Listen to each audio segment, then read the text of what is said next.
Hello friends, मैं आपकी दोस्त शीतल वर्मा। मैं एक साइकोलॉजिस्ट हूँ और पिछले लंबे समय से इस फील्ड में मैं प्रैक्टिस कर रही हूँ। बहुत सारे वीडियोस मैं आपके लिए लेकर आती हूँ। मेरी कोशिश यही रहती है कि आपके लिए इन्फॉर्मेशन लेकर आऊँ जो आपके लिए बहुत हेल्पफुल हो। बहुत सारी ऐसी दिक्कतें हैं जिनसे आज भी लोग जूझ रहे हैं, लेकिन उनको पता ही नहीं है कि हम क्यों ठीक नहीं हो पा रहे हैं। आज मैं बात करूँगी पैनिक अटैक के ऊपर। क्यों लोगों के पैनिक अटैक ठीक नहीं हो पाते हैं, क्या उनकी टेक्निक्स सही नहीं रहती, या वो उन टेक्निक्स को सही तरह से प्रैक्टिस नहीं कर पाते, या पेशेंस की कमी रहती है। क्या चीज़ें हैं जो दिक्कत क्रिएट करती हैं। अगर आप मेरे चैनल पर नए हैं तो मेरे चैनल को सब्सक्राइब जरूर करें और अपनों के लिए शेयर जरूर करें। और आप भी जानना चाहते हैं कि क्या कारण है कि लोगों की मानसिक बीमारियां लंबे समय तक खींच जाती हैं और काफ़ी लंबे प्रयास के कारण भी वो इन दिक्कतों से निकल नहीं पाते हैं, तो मेरे साथ इस वीडियो में अंत तक बने रहें। आज मैं बात करूंगी पैनिक अटैक के ऊपर कि पैनिक अटैक क्यों लोग इस चीज़ से निकल नहीं पाते हैं, ये लंबे समय तक जूझते रहते हैं। इसके बहुत सारे कारण हैं। सबसे पहले जो मैं कारण बात करूं तो वो है ट्रिगर्स। लोगों को अपने ट्रिगर का ही पता नहीं चलता कि हमारा ट्रिगर क्या है, किस वजह से हमें ये एंग्जाइटी या पैनिक अटैक आने शुरू हुए हैं। देखिए, ऐसा नहीं होता कि कोई भी कारण ना हो। बहुत रेयर केसेस होते हैं, लेकिन ऐसा होता ही नहीं है कि कोई हिस्ट्री ना हो। बहुत सारे ऐसे ट्रिगर्स होते हैं जो अनकॉन्शियसली या मैं कहूँ सबकॉन्शियसली हमें नहीं पता होता और हम अवेयर नहीं होते। वो हमारे सबकॉन्शियस माइंड में बैठे होते हैं, लेकिन लोग अवेयर ही नहीं होते हैं कि क्या ट्रिगर्स हैं, क्या कारण है जिसकी वजह से हमारे पैनिक अटैक शुरू हुए हैं। सबसे पहले तो ये है कि अपने ट्रिगर्स को फाइंड आउट करें कि क्या कारण है जिसकी वजह से पैनिक अटैक शुरू हुए हैं। तो एक केस में यहाँ पे आपके साथ डिस्कस करना चाहती हूँ। एक लड़का मेरे पास आया, उसकी एज थी 23 जब वो मेरे पास आया था। तो जब वो मेरे पास आया तो उसको बहुत ज़्यादा पैनिक अटैक आते थे। इतना ज़्यादा उसको पैनिक अटैक आते थे कि उसके पेरेंट्स कहते थे कि मैडम इसको तो कभी भी हॉस्पिटल हमें लेकर जाना पड़ता है और इमरजेंसी में ही लेकर जाना पड़ता है, इतनी इसको दिक्कत आ जाती है।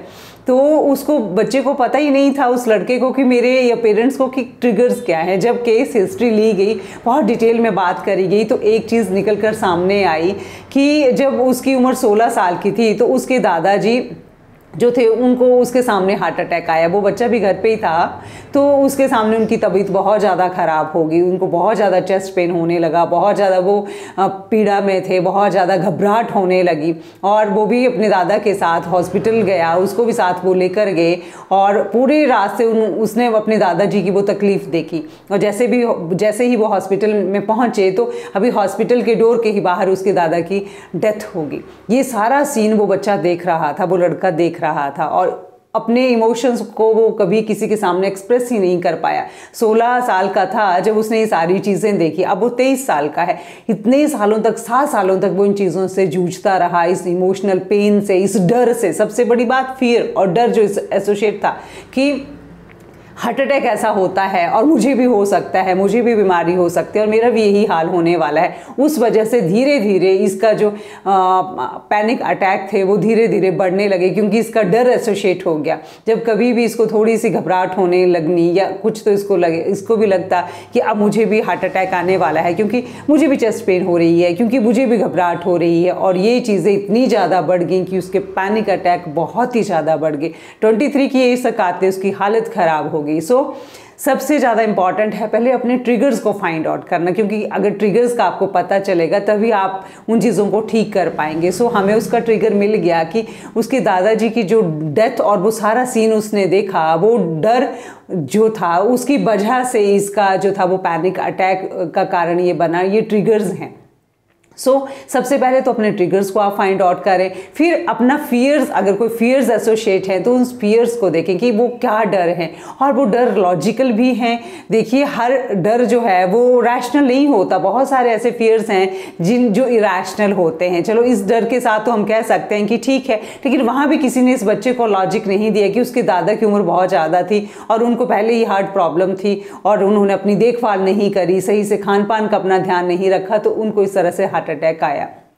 लेकिन किसी ने इस चीज़ की तरफ ध्यान नहीं दिया, तो उसका डर जो था वो पक्का होता गया और उसको लगा कि नहीं ऐसे ही चीज़ें होती हैं, जबकि ऐसा कुछ नहीं था, क्योंकि वो तो अपना पूरा ध्यान रख रहा था, प्रॉपर डाइट, सारी चीज़ें। सो सबसे बड़ी बात है कि डर का पता करें कि क्या डर आपने अपने उस डर को एसोसिएट करके रखा है अपने एंग्जाइटी के साथ, जो पैनिक अटैक है। सो एक तो ट्रिगर्स को फाइंड आउट करें, अपने दूसरा है कि अपनी फियर जो एसोसिएट करें हैं उनका पता करें कि वो रैशनल हैं या इरैशनल हैं, कि उनका कोई वजूद है भी या नहीं है।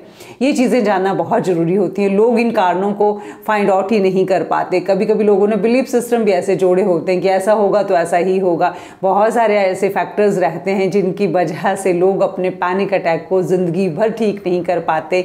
सो अगर आप में से भी कोई ऐसा है जो बहुत सारी चीज़ें मन में रख कर बैठा है और उसको नहीं पता, तो इन चीज़ों पे आप वर्क करें, अपने फियर्स को और ट्रिगर्स को पहले फाइंड आउट करके रखें और फिर आप देखें कि क्या उसमें सच्चाई है या नहीं है। जब हमारे पास यहाँ कोई पेशेंट आता है तो सबसे पहले हम इन्हीं चीज़ों को फाइंड आउट करते हैं, फिर हम उसके ऊपर CBT टेक्निक लगाते हैं जिसमें इन चीज़ों के ऊपर, उसकी थॉट प्रोसेस के ऊपर वर्क करा जाता है कि वो सोचता कैसे है, क्या उसकी सोच में डिस्टॉर्शन है, तो उन चीज़ों को हम सही करते हैं।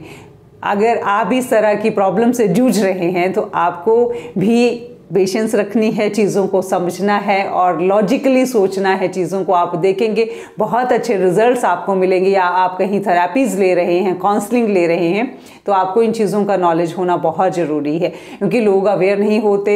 वो सालों से काउंसलिंग भी करवाते हैं लेकिन चीज़ों पे सही तरह से वर्क नहीं कर पाते, इसलिए उनके रिजल्ट्स नहीं आते हैं। और पैनिक अटैक में जैसे कि बहुत ज़्यादा एंग्जियस बिहेवियर भी रहता है, डर घबराहट रहती है, तो रिलैक्सेशन साथ में बहुत ही ज़्यादा इंपॉर्टेंट है। तो रिलैक्सेशन टेक्निक्स भी साथ में आपको प्रैक्टिस करनी है अगर आप चाहते हैं कि आपको बहुत अच्छे रिजल्ट्स मिले। और देखिए, मैं बार बार यही कहती हूँ कि पेशेंस रखना, क्योंकि लोगों को लगता है कि हम 2 काउंसलिंग सेशन लेंगे या फिर 4 दिन ये चीज़ें प्रैक्टिस करेंगे या महीना करेंगे हम ठीक हो जाएंगे। देखिए, कुछ एक बीमारियां ऐसी होती हैं जो थोड़ा लंबा वक्त लेती हैं। अगर पैनिक अटैक की मैं बात करूं तो 3-4 महीने तो इन चीज़ों को ठीक करने के लिए लगते हैं, क्योंकि ये ट्रिगर्स आपके माइंड में बने होते हैं, पैटर्न बने होते हैं हमारे माइंड के अंदर। डर के बहुत ज़्यादा पैटर्न होते हैं जो ऑटोमेटिक मोड में डले होते हैं और इन चीज़ों को ठीक करने के लिए थोड़ा वक्त लगता है, थोड़ी पेशेंस रखनी पड़ती है। सो आप ये मान के चलिए कि कहीं भी आप अपने लिए काउंसलिंग ले रहे हैं या खुद भी आप प्रयास कर रहे हैं, तो आपको कम से कम 3-4 महीने के कंटिन्यूस एफर्ट्स आपको डालने हैं रिजल्ट्स लेने के लिए, तो आपको बहुत अच्छे रिजल्ट्स मिलते हैं। और भी इस तरह के वीडियोस को देखने के लिए आप मेरे साथ बने रहें। और बहुत सारे वीडियोस एंग्जाइटी के ऊपर भी मैंने बनाए हुए हैं, आप उनको देखें ताकि आपको हेल्प मिले। और आपके इस प्यार और सहयोग के लिए आपका बहुत बहुत धन्यवाद।